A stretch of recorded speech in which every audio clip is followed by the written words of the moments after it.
Hello, Oregon Trail Association. It is Matt Bezick once again with a mid-June video update. This one's going to be pretty short, just touching on some of our kind of staples that we have going on throughout the summer. So first and foremost, I wanted to just once again highlight that OTA has a number of allowable cost services. So these are things that we can do from OTA staff that can benefit your program and also allow you to spend down potential carryover funds that you are hoping to not move into next year, while also giving benefits to your program. So those are going to be up on the screen here. You can kind of look at those here as well as on our website. If you have any questions or want some extra details on what any of these may look like, they're all customizable. They all, even the pricing can be relatively negotiable. So I invite you to reach out and we can discuss what would fit best within your program. Next, I once again want to highlight our FAFSA support funds. These are able to be used between now and the end of August to help with FAFSA completion, but it can also be funds that can help with just summer bridge activities, checking in with your students, providing some kind of workshop, some event to just help make sure that students are transitioning well before the start of the school year from high school into college. So not all the funds need to be exclusively funneled around FAFSA. The funding can be used for some summer bridge stuff. So I say use it for everything together. There are still funds available to those folks who haven't planned any workshops and would love some funding to be able to do so. Once again, those funds can be used for stipends to pay any staff who are taking time out of kind of a non-traditional workday to meet with students, as well as any food or snacks provided at that event. So the form to submit for those funds is linked in the email, is on our website. Again, please reach out to me and we can figure out the best way to support your program, helping your students this summer.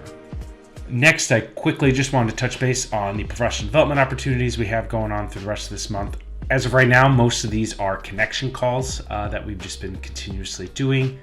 We want to get some feedback since we've been doing professional development from April through June and just see what is working, what isn't working, different aspects that folks like most. So when we start again in September, start of the new academic year, we can map out an entire year of really worthwhile professional development and stuff that hits home to what you actually need in your programs and to help your students. So keep your eyes peeled for that feedback form. Probably send it out at the end of the month, early July, and then we'll really work on creating a more robust schedule again once we start the next academic year, but take a bit of a break through summer. Still doing those connection calls, but just nothing extra during that time.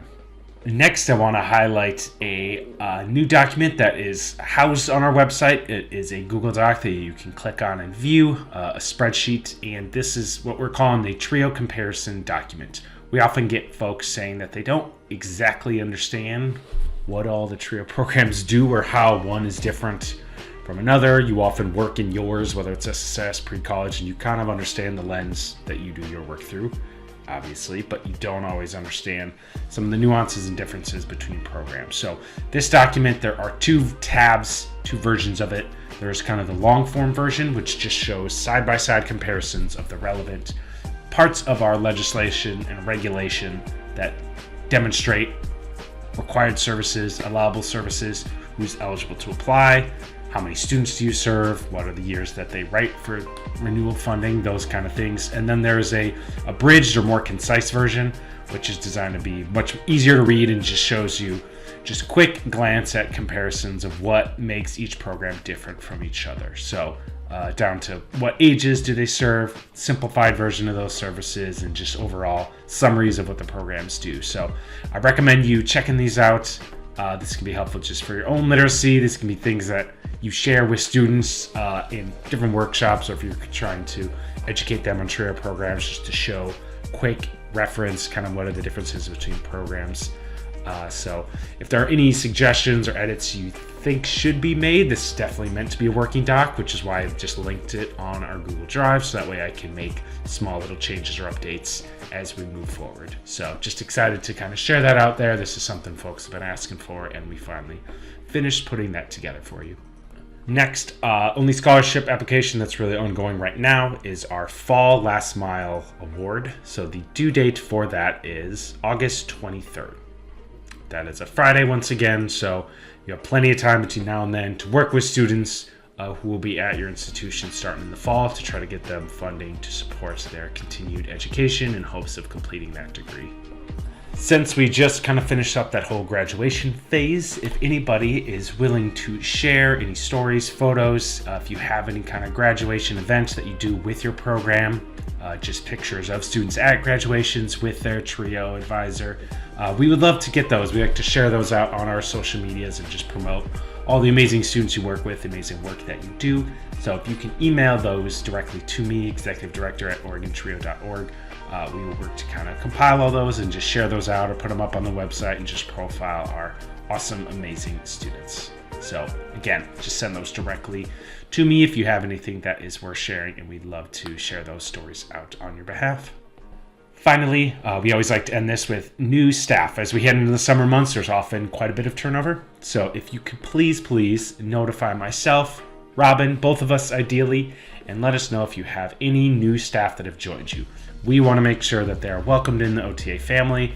That could be simple stuff like making sure they're on the listserv so they get communications, inviting them to new staff onboarding monthly calls that we do, connecting them with other peers and folks just to get them feeling connected and feeling like they have a network of folks that can tap into as they're learning their new roles and learning those new positions. So again, that is not a thing we can always actively identify without your help, so any communications you can offer to us are greatly appreciated. With that, I don't have any other further updates for June. Good luck to everybody who's starting their summer academies and summer workshops, McNairs, doing their research, and I hope everybody else who gets to have some breaks during the summer months has some wonderful time off for some rest and relaxation. So I appreciate you watching this video, and I will check in with you once more in a few weeks. I hope everyone has a lovely rest of your week, and I will talk to you again soon. Take care.